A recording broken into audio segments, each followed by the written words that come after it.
The Candid Frame is supported by donations by listeners just like you. Help us to bring you great conversations with great photographers. Support the show today with your monthly contribution through our Patreon effort at patreon.com/The Candid Frame, or click on the link in the show notes or the website at thecandidframe.com. Thank you.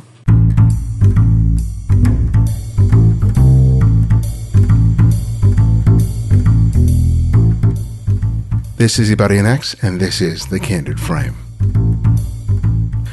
We have interviewed hundreds of people on this show over the past decade. Some were legends, while others were just beginning their careers. But what they all have had in common is this idea, this dream, that they wanted a life that revolved around photography. And as you have likely heard on many episodes, their success, in whatever form that took, often came as a result of putting in the time, doing the work, and putting it out there.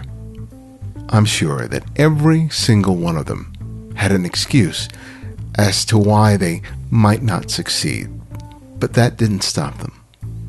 They may not have felt ready or confident, or maybe they felt they didn't even know what the hell they were doing.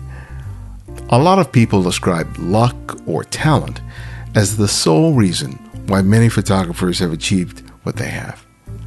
I like to think that these people chose not to believe the lies that came in the form of excuses, that were trying to convince them that those dreams were not meant for them, but for someone else.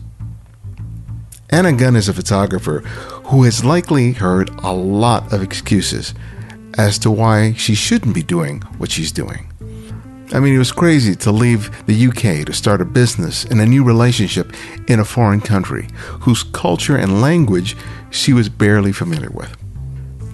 She's even crazier believing that she could create a photo festival with famous photographers while having never put together such a large event in her life. But she has, and she is. But I think I like that kind of crazy, because it reminds me that what's impossible for others doesn't have to be impossible for me. Well, Anna, welcome to The Candid Frame. I'm really pleased to have you on the show. No, well, thank you very much for having me. Your life didn't start in Portugal, if you picked up on that just based on the accent. You could tell. Yeah. Oh, yeah. So you started life in the UK. So tell us about your career back then. What were you doing before you transitioned to what you're doing now in Portugal? Oh gosh, I think my career has been a little bit of a chameleon. It has changed throughout the years. So I started actually in aerospace manufacturing engineering, and I finished my degree in Bristol in the UK. And the year I finished was actually the year after September the 11th had happened in the US. So of course, the aerospace industry had crashed. There were people who were alongside me for job interviews who had been doing the job 25 years plus, but had been fired the year before. So getting a job there was really, really tough. And I found myself in insurance. And it was funny because it was only going to be a temp job working as a legal secretary. But when they found out about my background, I started brokering, and they put me in a broker position and heading up new business, because I could talk to engineers and the companies and find out about the company's risk, and then talk to the insurers and be able to broker those deals. But in an office of 9 to 5, I looked around and realized nobody else there was saying, when I was 5, I wanted to be in insurance. It seemed to be like the place that, I don't want to degrade anybody else in insurance, but for me at that time, it seemed like that office was a place where dreams came to die. And I was not about to let that happen. So I started looking around again for some inspiration and some spark back in my life. And I actually took on a theatre lighting course in Bristol.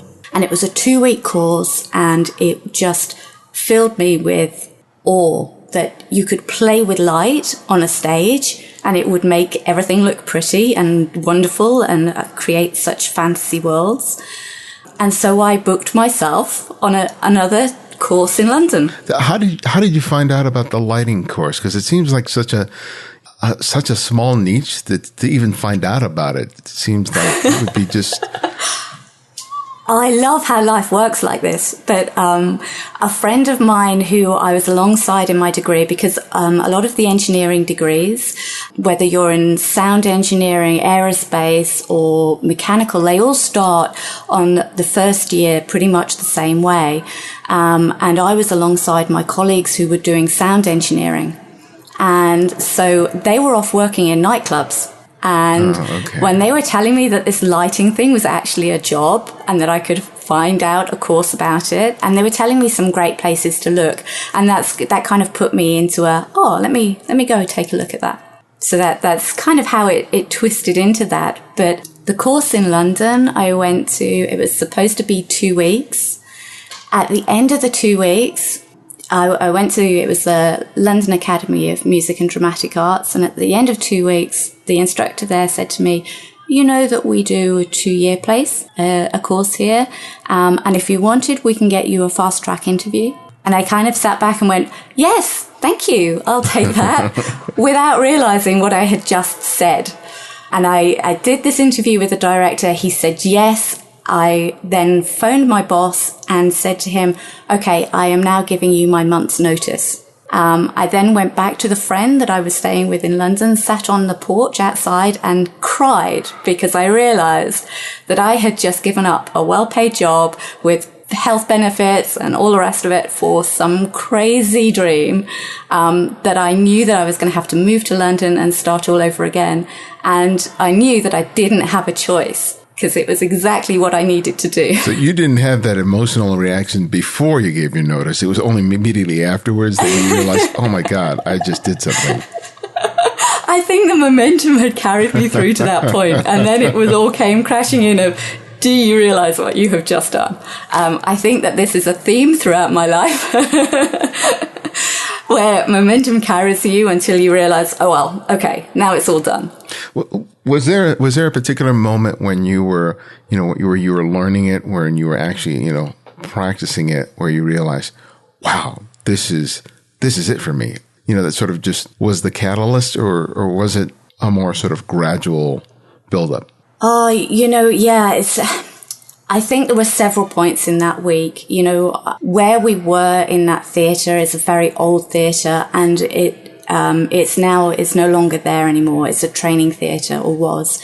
And it was just down the street, a famous street in London, and everything about it screamed family. You walked into the theatre and you were part of this family. On the back wall of the stage of the fly wall, where they fly in all of the lights, was graffiti wall, where everybody who passed through those doors had left their little mark on this wall. And when I looked at that wall, it was an instant recognition of what this place was. It was home. And I think that was what drew me in, that I could be part of this family doing something that was incredible. The lighting aspect and the sound aspect were fantastic, but it was the full encompassment of everything all at the same time, at the same place for me, that really made me, it wasn't a choice. It was, this is what I need to do. So literally that's what happened. I then went through this 2-year course, which was phenomenal. In that time, I then met my now husband, who is Portuguese. And so obviously 21st century, love affair really over Skype, and met through a mutual interest in motorbikes actually.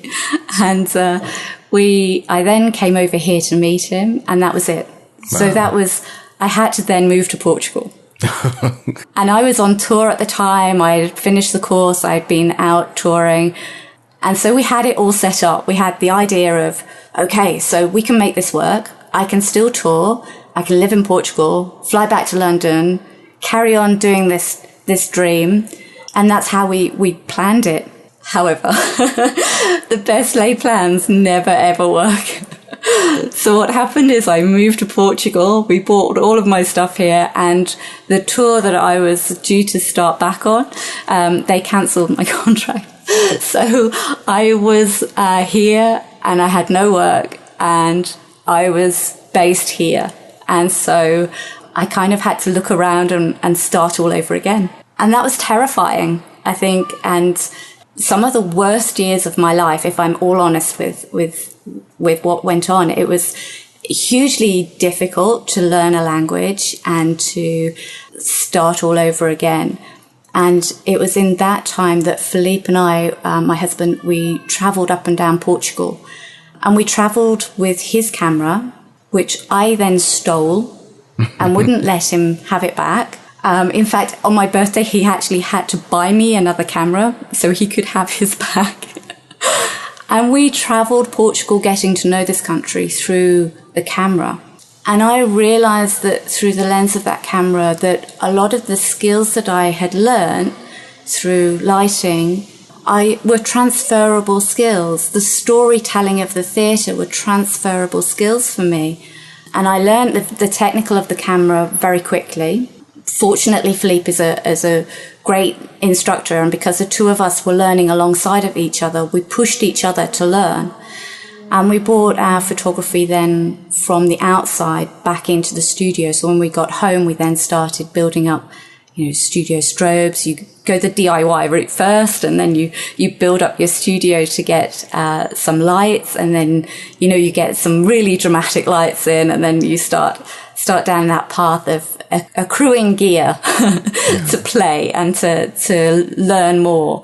And in that time, it was a thirst for knowledge of going out there and searching for all of the information I could about the grandmasters, how to light, how to get a mentor, the online courses that were going on at the time, and the huge resource that is the internet. I love the internet.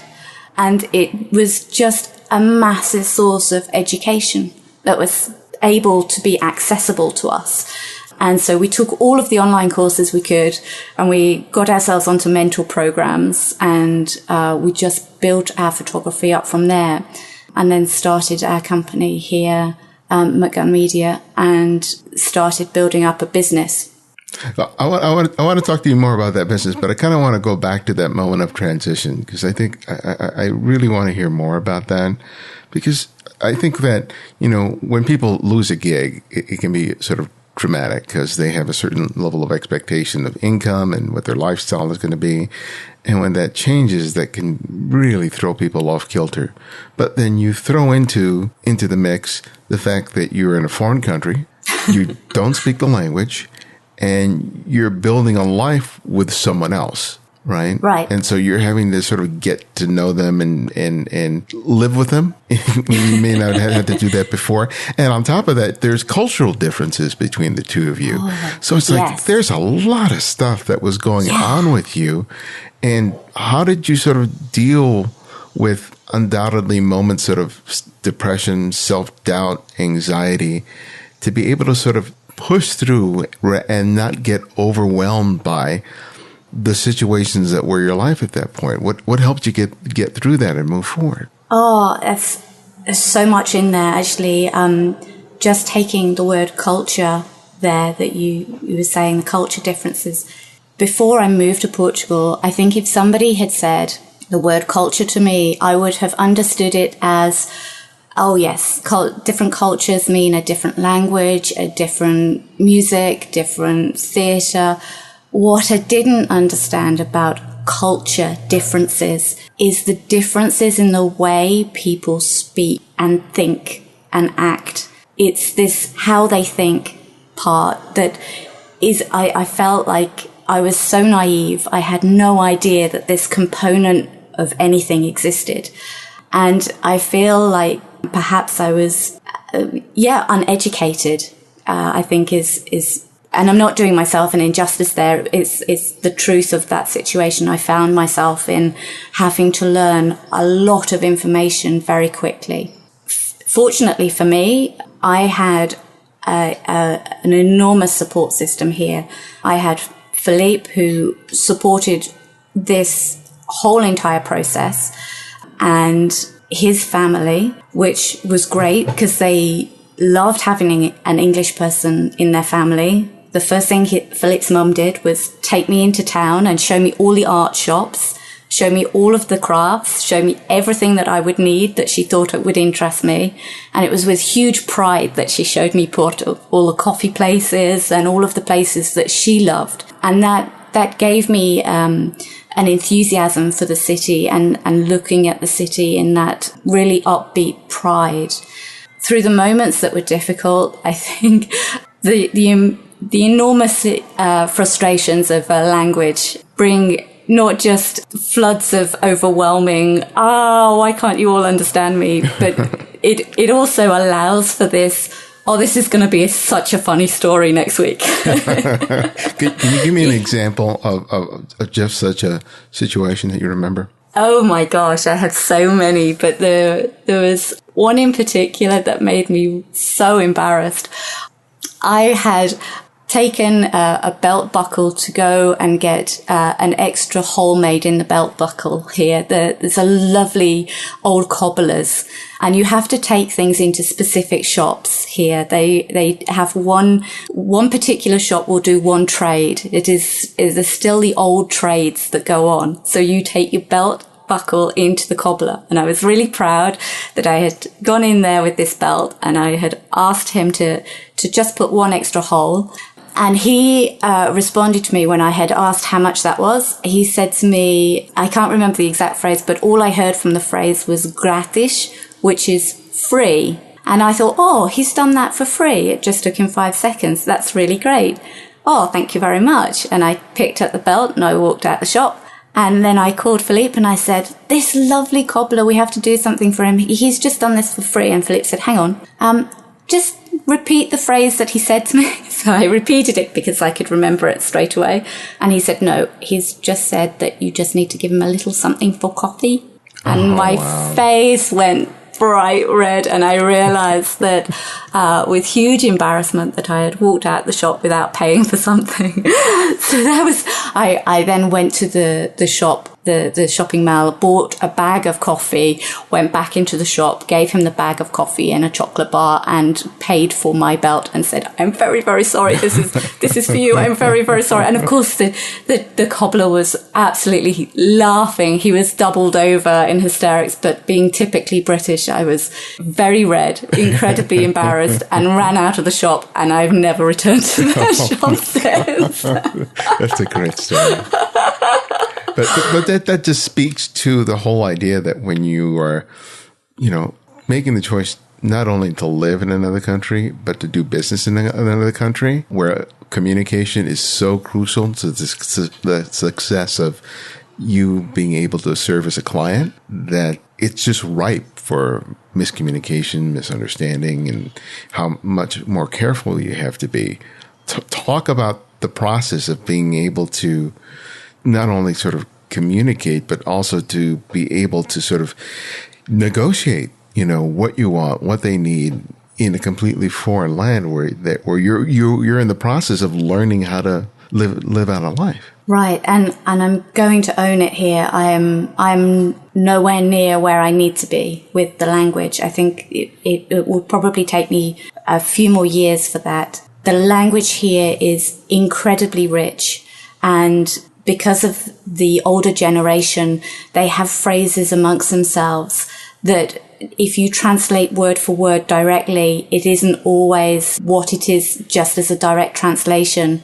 They have a phrase, macacos no sótão, is monkeys in the head. It means to be crazy. So if you translate it directly, monkeys on the head, you think, what is this?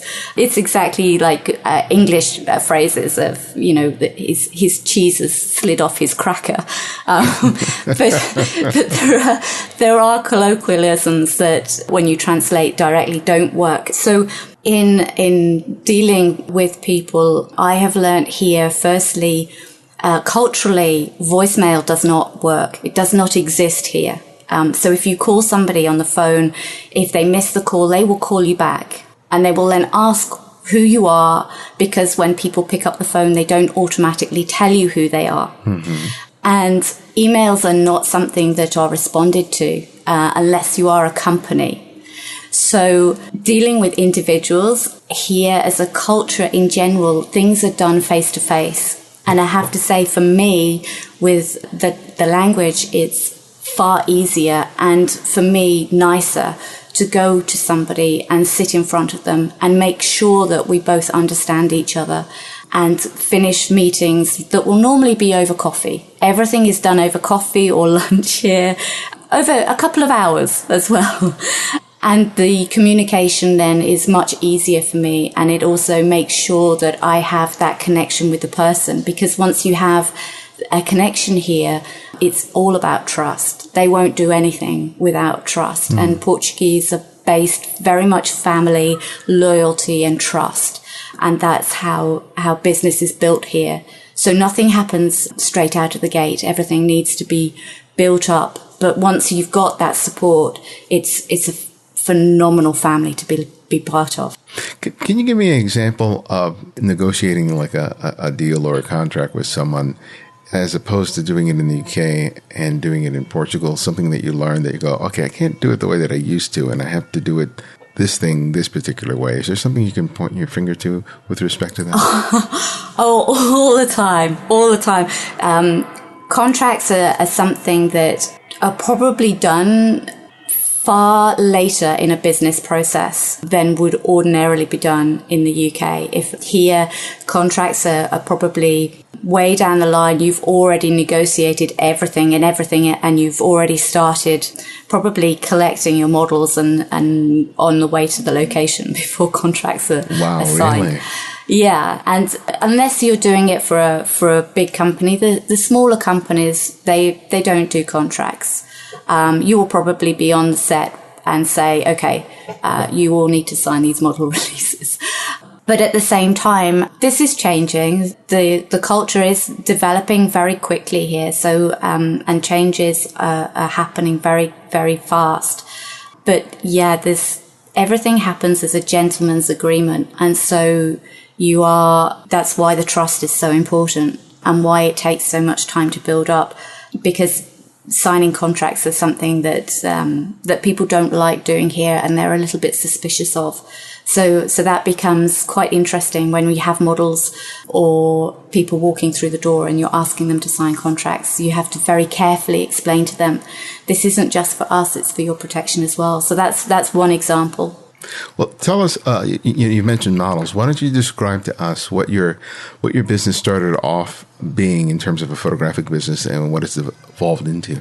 Well, it's funny because when we started, I think we were photographing outside, and so we were selling images of Porto to the outside, and then we came into the studio and started building up contacts. And because of the trust, again, things happen word of mouth here, and so you get clients and you get more clients based on word of mouth. And so we would find that we would perhaps have to do all sorts of studio work, even newborn photography. And you would take a family, they'd come into your studio and you would do that session. And by the end of it, the whole family would be thrilled with you. And then they would leave. And then the next week they would say, do you know that my cousin has this wine that he's just putting out there in this little farm, Quinta in the Douro? Would you be available to shoot the wine?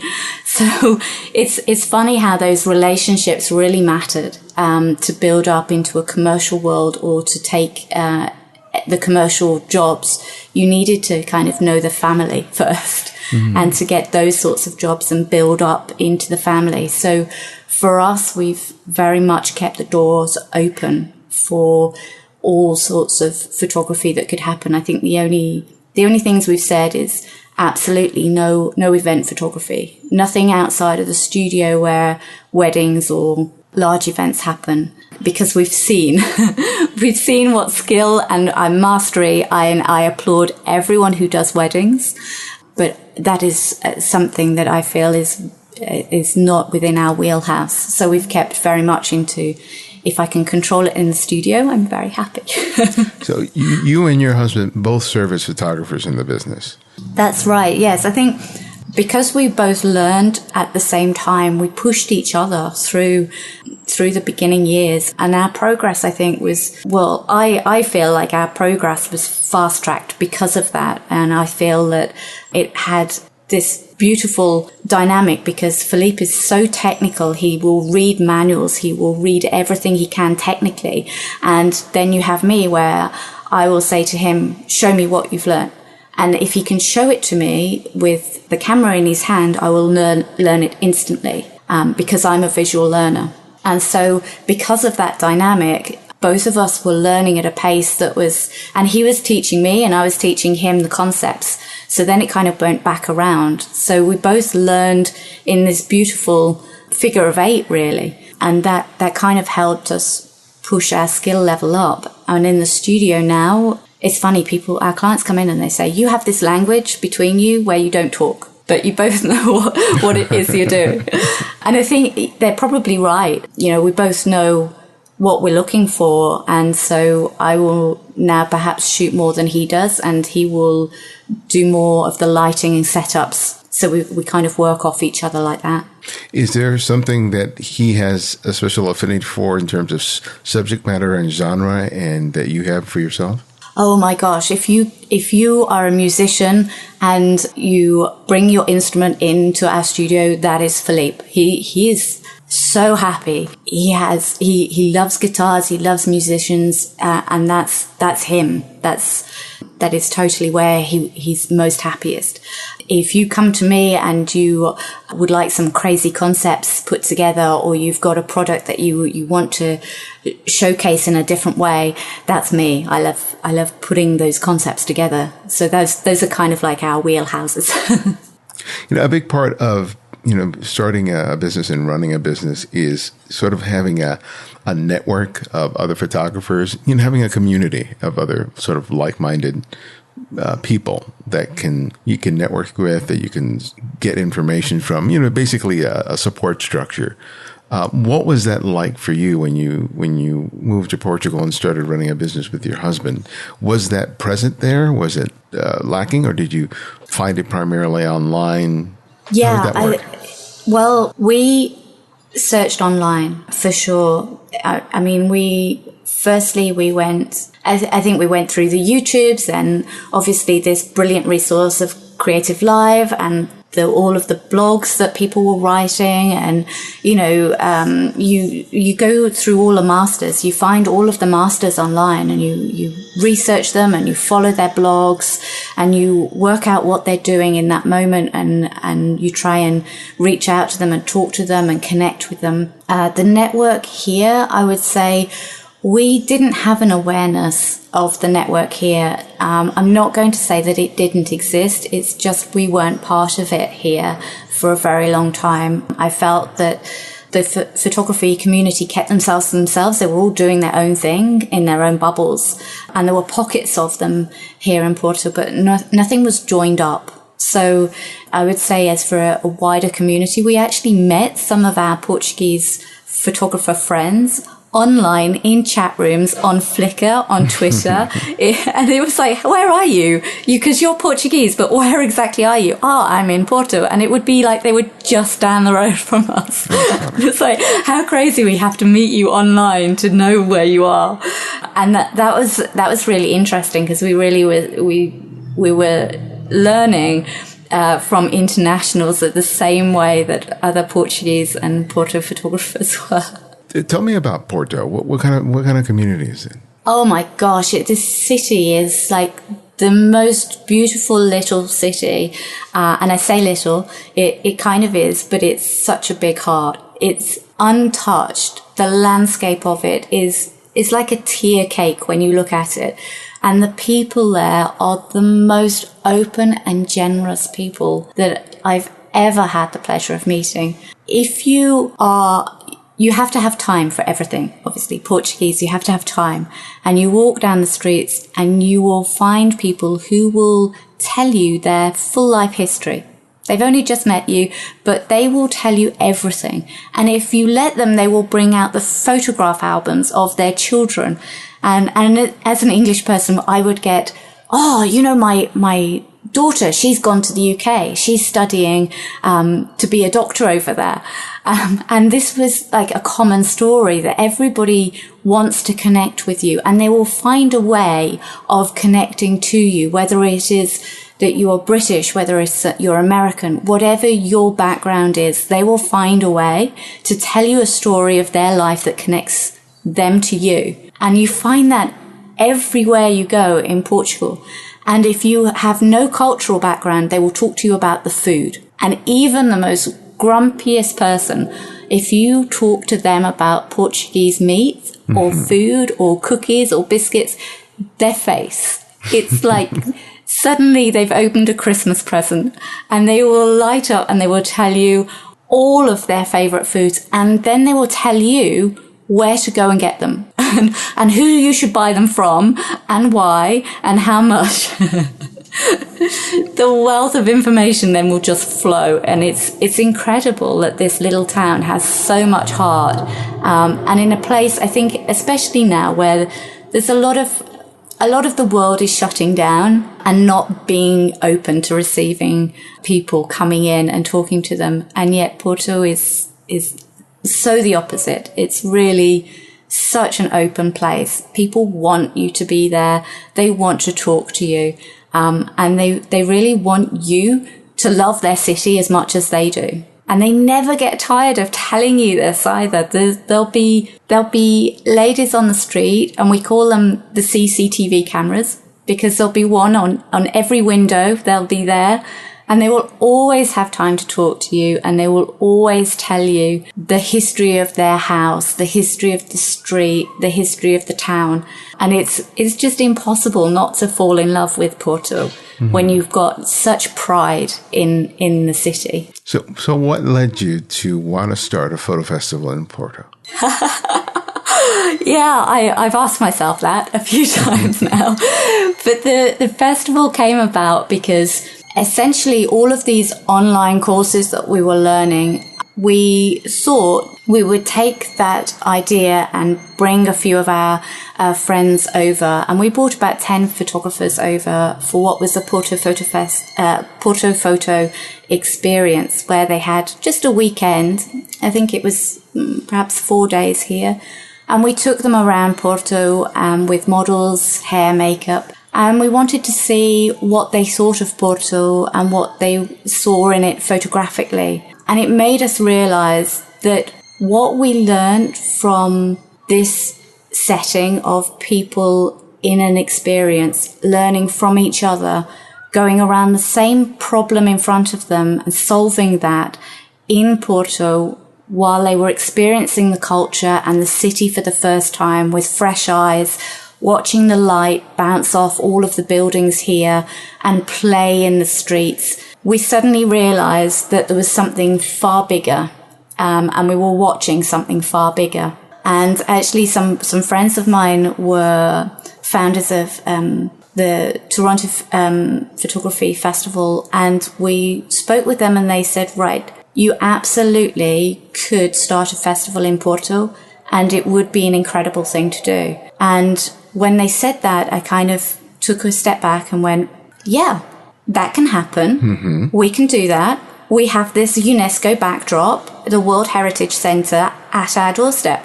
Yeah, why not? And I think, as with previous crazy, wonderful ideas I've had, I kind of had that wonderful momentum that carried me through and went, right, so hang on, what would this festival look like? Well, I want everybody to learn. That's what I would want. I would want to learn from the masters. So hang on, who do I want to meet? Who do I want to learn from face to face? Who do I want to bring to Porto? And so I sat down and I created this Santa's wish list of photographers that I would like to bring. And the list was crazy because it had, the top photographers. And so I thought to myself, okay, let's start with the biggest name on the list. and work my way down from there. Because once I start with the no's and I get okay with that, it's going to be okay. And then I'll get a yes and it'll be, it'll feel good. That's good logic there. Yeah, I like that. And we start, actually, I was following John Stanmeyer on Snapchat, and he was running his workshop in Tbilisi. I was watching him run these 18-hour crazy days with his students, and he was supporting them and refreshing them and going through their images and curating them with them to produce this wonderful story that his students presented at the end of the week. And one morning, I watched him walk down the street to get coffee, and the coffee he bought was in the back of this little car in the middle of the street. And a lady came out of the car, she opened the boot and made coffee from the boot of her car. And I was like, he's going to love Porto. If he loves coffee, he's going to love this place. So I took my Snapchat in the middle of Porto.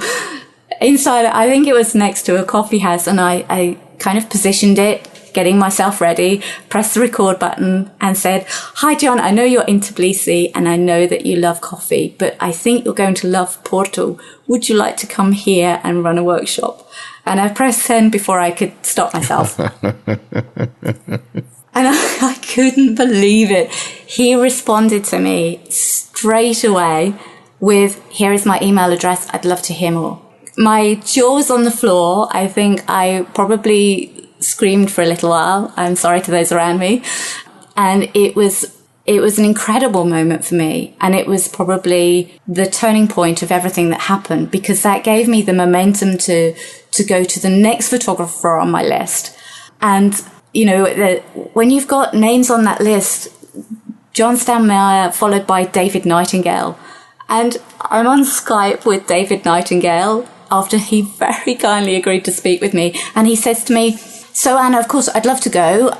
Who else is on your list?" Of course. And I'm that's always the question. I know, and I'm looking down at my list and I'm like, "But you're the top names on this list." And I'm talking to him, please kicking me under the table to say, get it together. Completely starstruck moment as I carry on talking to him. But he so graciously just ignored my complete blunder and allowed me to continue and get myself together. And he, the level of support that he instantly gave, and he said, "I'd love to come. I've never been to Porto. I can come and run all of my workshops. Black and white photography, shoot the street, shoot the city, creating dramatic images. Mm-hmm. There's a place in Porto for those. When can I come?" I think that was the most astonishing thing was, the level of response back from these photographers was so generous. And when you've been following, Chromasia blog for so many years, it was just brilliant to have such educators on your side. And, that was the start of a pattern. Penny de los Santos, I Skyped one of my with her. favorites. She's just a joy. Oh. It was honestly so delicious that she Skyped with me and she heard me out and then said, "Right, how would you like this to look? What can I do with you? How can we make this work? Can I come and do food stories there? What's the culture like? How does that work? Can we run a 4-day workshop so that our students are out experiencing the culture of food and getting their stories?" And this is how she was building the workshop up around what was here with me. And it was incredible to think that workshop was built exclusively for Porto. I couldn't believe it. So not only are they coming, they're building these workshops exclusively for what is here. So I was blown away by that interaction. But I have to say that as the response you're getting is wonderful, right? You're getting these yeses, you've been fearing no, but then it goes, "Oh crap, these people are saying yes." They're going to come here. Oh my God, what am I going to do? So, and you've never done this before. Right. So was there sort of a moment of panic where you realize, "Oh my God, I really have to put this together"? And what do I have to figure out next? So that moment where I had already phoned my boss in London and resigned, and then sat on that doorstep. Right. That was a similar moment, if not worse, many years later, with me sat on the doorstep of my house here, crying because everybody has said yes to me. And now I have to make this thing work. And I'm realizing that I haven't run a festival before. And we are actually going to do this because all of the photographers are on board. Now I need to find people who can support this, help me, and build this and make this the most wonderful festival there is. And that was a moment where I completely broke down and went, what have I done? Of all the crazy ideas I've had, this is the biggest, the most ambitious, and that is saying something. Yes. But that's exciting. It's also terrifying. I feel very much like we started organizing this back in last July. This last year has been the biggest roller coaster ride I've ever been on. It has been the biggest learning curve I've ever been on. And it has also enabled me to feel the most love and support that I've ever received from not just the photographers, but from the extension of those that are volunteering, those that are pitching in, those that are telling me how to make this thing work, how to support and make the whole thing. It has become a family festival with everybody that has poured their passion into it. It is a totally big family event now. What I love about your story is that, this moment that you're experiencing right now, because you're still in the middle of, all of this coming together, right? Of the crazy. But it's so different from the moment that you described earlier when you're in that office in that insurance company where basically dreams went to die. And now you're in the midst of something that is much bigger than you, that in some ways can be unpredictable, where you don't know exactly how everything is going to play out. But even though you're taking risks, you're being challenged, you have moments of, I'm sure utter desperation, and then on the extreme end of it, absolute utter joy, that you're living a life that I think you never would have experienced had you just stayed in that office where you could reliably expect what each day would be after the next. Do you ever give thought to that about,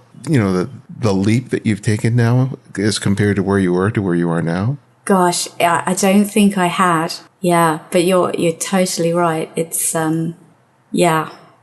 Because a lot of people want to do that and are never able to. I think it's wonderful to hear someone who's doing it. And despite, there being moments where there may be fear and anxiety, that you're just going for it. That's wonderful. Yeah, I hadn't thought about it in quite those terms. I think, I often say of my insurance days that they were my grey jumper days, and that I then ran away and joined the circus. And I think that's probably as accurate as description as you could possibly have. And looking at how things have panned out now, I don't think you could get a bigger roller coaster ride. That's for sure. Yeah. For all of its ups and downs, it's riding it. That's for sure. So for people who are hearing about this and they go, well, there are I've heard a lot of photo festivals, a lot of workshops. What do you think makes this particular festival unique? What makes it special enough that people should consider doing this as opposed to something else? I've always said that this isn't going to be a trade show. This is going to respect the nature of Porto. This is a family festival.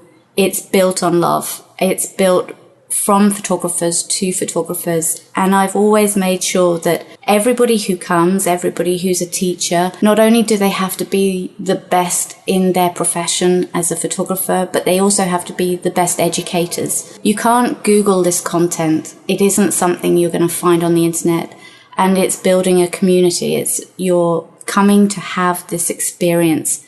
And you can't experience Porto anywhere else in the world. You might be able to see these photographers, but you cannot experience them, their insight, and the stories unless you're here. And that's what we are building. This is the unique part about Porto Photo Fest. Well, that's exciting. I can't wait.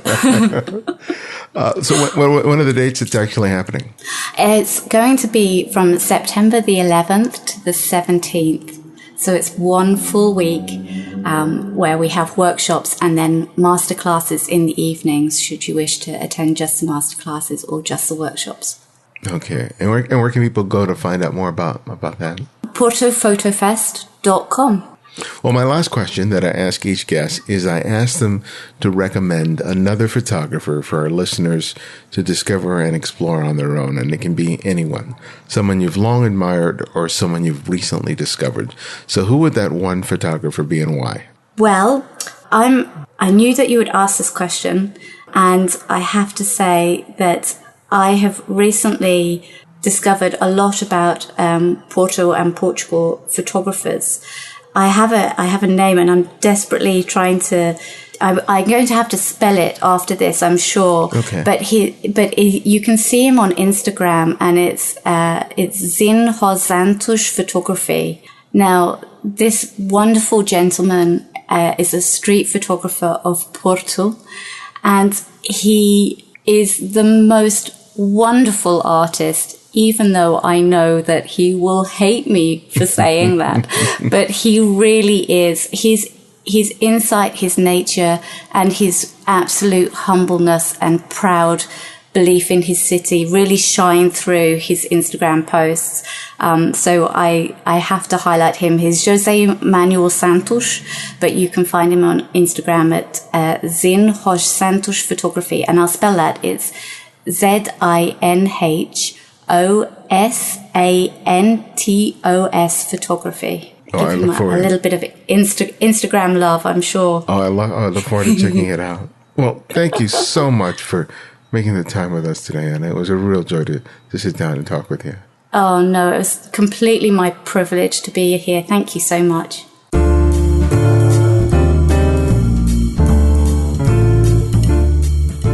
Thanks again for joining us, and to Anna for sharing her time and her story.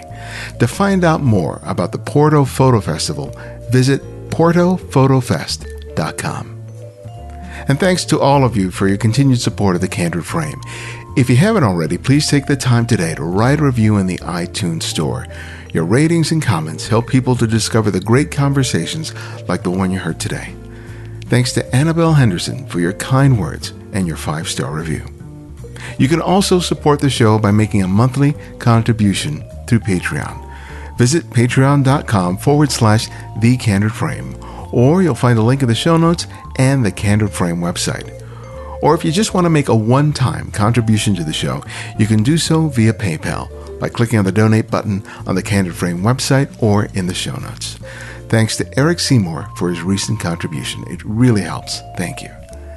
To access our complete archive of interviews, download the free Candid Frame app, available for Apple iOS, Android, and Windows. It's the fastest and most convenient way to hear and save any of the great interviews we present here at TCF. Links for each can be found in the show notes and the website at thecandidframe.com. The Candid Frame's audio engineer is Martin Taylor, you can find at theothermartintaylor.com.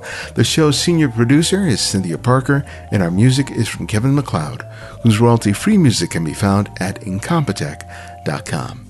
And you can follow me on Twitter and Instagram at simply @IbadianX. And this is IbadianX, and this is The Candid Frame.